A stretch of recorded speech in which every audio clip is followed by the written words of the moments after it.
안녕하세요. 살다 보면 힘든 시기, 또 영적인 싸움 같은 게 있잖아요.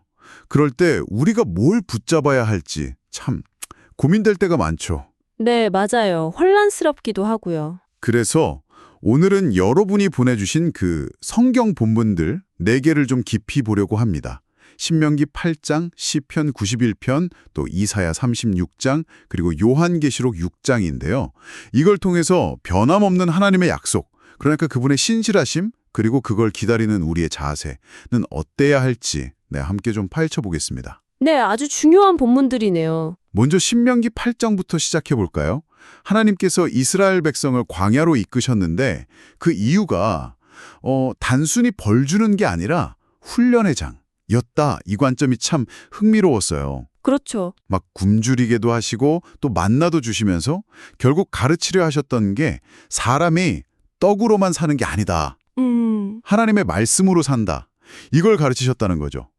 이 훈련이라는 거 조금 더 설명해 주실 수 있을까요? 네, 그 핵심은 뭐랄까, 하나님이 일부러, 의도적으로 결핍을 좀 사용하신다는 점인 것 같아요. 의도적인 결핍이요? 네, 그러니까 광야 훈련이 그냥 버티는 시간이 아니라 우리가 보통 의지하는 그런 물질적인 것들 너머에 있는 거, 바로 하나님의 말씀에 의존하도록 우리의 어떤 초점을 바꾸시는 과정인 거죠.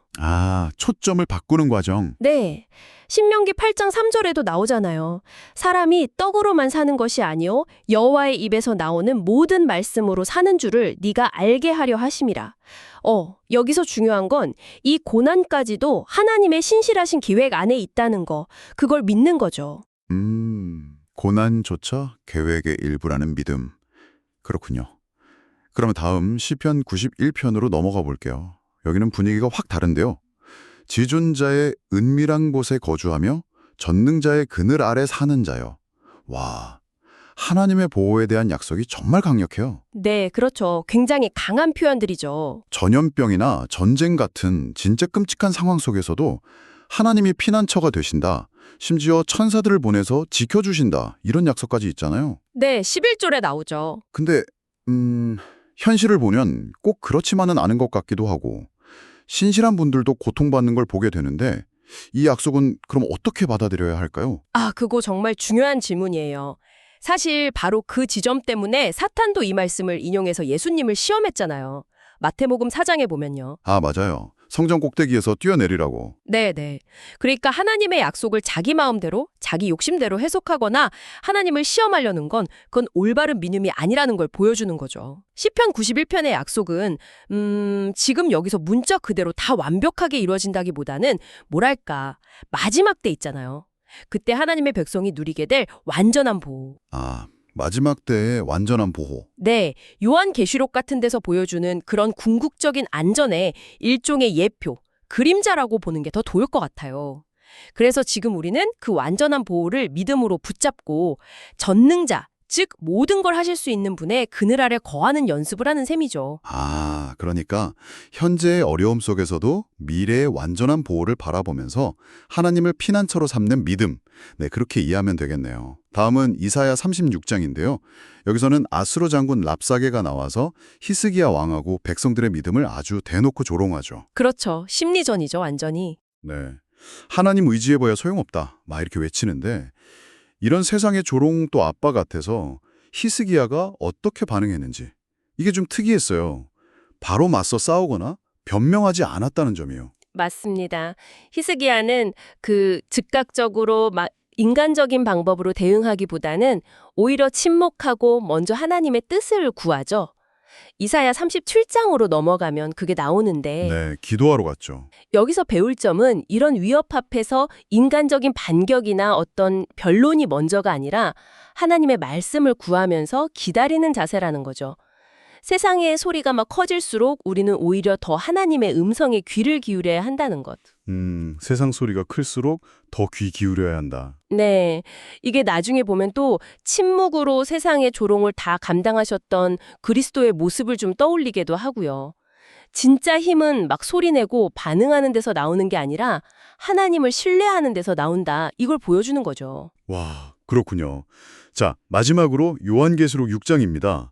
여기서는 순교한 영혼들이 제단 아래서 외치는 장면이 나오잖아요. 거룩하고 참되신 대주제여, 땅에 거하는 자들을 심판하여 우리 피를 갚아주지 아니하시기를 어느 때까지 하시려 하나이까. 이 외침이 우리가 고통 속에서 던지는 질문하고 너무 비슷해요. 하나님 도대체 언제까지입니까? 네, 정말 절절한 외침이죠. 이 절박한 물음에 대한 하나님의 응답은 뭐였죠? 하나님의 대답은 좀 뜻밖일 수 있는데요. 아직 잠시 동안 쉬어라. 그들의 동무종들과 형제들도 자기처럼 죽임을 당하여 그 수가 차기까지 기다리라는 거였어요. 네, 이 수가 찬다는 표현이 중요해요. 이게 뭘 의미하냐면 하나님의 구원 계획에는 우리가 다 알 수는 없지만 그분만의 시간표가 있고 또 완성을 향한 과정이 있다는 거죠. 하나님의 시간표. 그렇죠. 그러니까 우리의 기다림이나 지금 겪는 고난이 결코 헛된 게 아니다. 하나님은 다 기억하고 계시고 결국에는 당신의 공의, 그분의 올바른 심판으로 반드시 모든 것을 바로잡으실 거라는 약속이죠. 현재의 인내가 바로 그 미래의 완성을 향해 가는 과정의 일부다. 이 사실이 정말 중요합니다. 네. 오늘 살펴본 이 4개의 본문이 결국에는 다 하나의 메시지를 향하고 있는 것 같네요.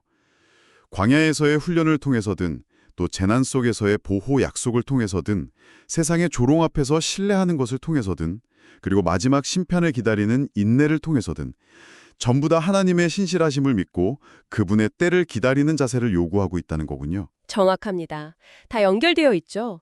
광야에서의 훈련, 신팔, 하나님을 피난처 삼는 믿음, 시 91, 세상의 조롱 속에서도 말씀을 붙드는 신뢰, 36, 그리고 마침내 하나님의 때를 기다리는 인내, 계시 6, 이게 다 필요한 거죠. 네.